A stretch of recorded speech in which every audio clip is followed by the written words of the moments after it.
Balance de la pobreza, del combate a la pobreza, justamente todo esto enmarcado en nuestro tema del día, que es pues los programas sociales, el bienestar en medio de la opacidad. Le decía yo que la medición de la pobreza, las cifras que se dan de manera oficial y de los diferentes organismos sobre la pobreza, pues justamente ejemplifican pues la poca claridad que existe respecto a esos programas sociales. Ya hablábamos desde la semana pasada, y hace ratito los repasamos un poco, por los datos de cómo, sin explicación alguna, los programas sociales, varios de ellos, están llegando a hogares con mayor decil, es decir, hogares con mayor nivel adquisitivo, y llegan menos que en sexenios anteriores a hogares altamente vulnerables. Un asunto que le digo debería de investigarse bajo qué criterios se reparten todos estos programas. Pero saludamos para este análisis a Rogelio Gómez Hermosillo, él es coordinador de Acción Ciudadana frente a la pobreza. Querido Rogelio, me da mucho gusto saludarte y gracias por tu tiempo. Igualmente, Marta, con muchísimo gusto, a la orden. Pues muchas gracias. Estamos tratando de analizar pues todo este tema de los programas sociales, sobre todo porque son pues una de las banderas del presidente Andrés Manuel López Obrador, justamente para hablar de su discurso de siempre, primero los pobres, y que su gobierno está combatiendo la pobreza y etcétera, en contraste con los conservadores, que así los califica él, pues que quieren que se eliminen los programas sociales. Pero más allá de los discursos políticos, le digo a nuestro auditorio que a mí me gusta hablar de las cifras, porque son las que retratan realmente la realidad, más allá de los discursos y las narrativas.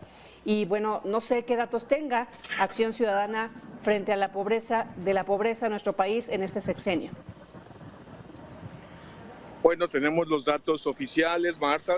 Nuestra Constitución prevé que hay un organismo de Estado que es el que mide la pobreza, y esos son los datos que nosotros manejamos. Y como todo mundo ya sabe, la pobreza ha estado estancada desde hace muchos años, y en estos años, en este gobierno, los datos que tenemos para la medición de la pobreza que se presentaron el año pasado muestran un incremento de la pobreza. Como se decía hace rato en el análisis anterior, la pobreza creció en esta medición oficial que hace el Coneval, el Consejo Nacional para la Evaluación de la Política de Desarrollo Social, que es una medición que considera tanto el ingreso de las personas como también las carencias.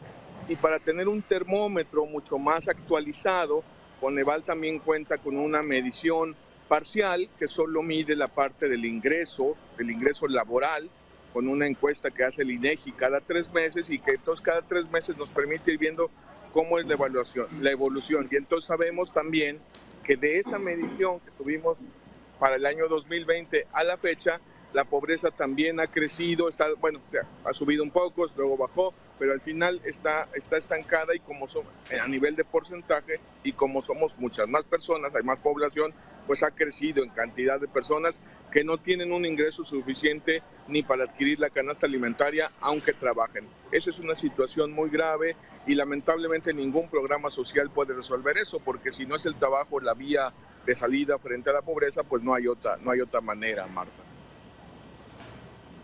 Sí, leía yo datos hace un rato y la semana pasada de la encuesta nacional de ingresos y gasto en los hogares, justamente, que como tú mencionas, pues sirve para medir la desigualdad en México. Y los datos son, la verdad es que aplastantes. 90% de los hogares vieron caer sus ingresos respecto a trimestres anteriores. Y que aquí me parece algo importantísimo, y te preguntaba yo qué datos tienen ustedes como Frente o Acción Ciudadana frente a la pobreza, justamente no porque tengan datos diferentes o exclusivos, sino porque a veces pues se considera que uno recibe dinero por estar hablando del presidente o criticando al presidente. Aquí les digo yo, más allá de las simpatías o no simpatías que uno tenga por el gobierno federal, que eso es un asunto particular, pues aquí los datos, y me parece que eso es lo importante justamente para hablar de este tema. Y son cifras del Coneval las que hablan de la pobreza de 2018 a 2020, que me parece muy importante frenar ahí y detenernos en esa medición, porque evidentemente la pandemia le pegó al mundo entero y a México pues no fue la excepción. Entonces, evidentemente la pobreza en México, como en el resto del planeta, pues se incrementó de manera importantísima en la pandemia. Pero si hablamos 2018 a 2020, que son niveles de prepandemia, estaba aumentando la pobreza y de acuerdo a los datos que da la CEPAL, pues vamos a seguir, a pesar de los programas sociales y todo, pues con más gente pobre y en extrema pobreza que justamente antes de la pandemia. Sí, es correcto, Marta. Los datos son bastante claros en el sentido que dices. Por un lado, en el incremento a la pobreza como se mide en México de una manera multidimensional entre 2018 y 2020.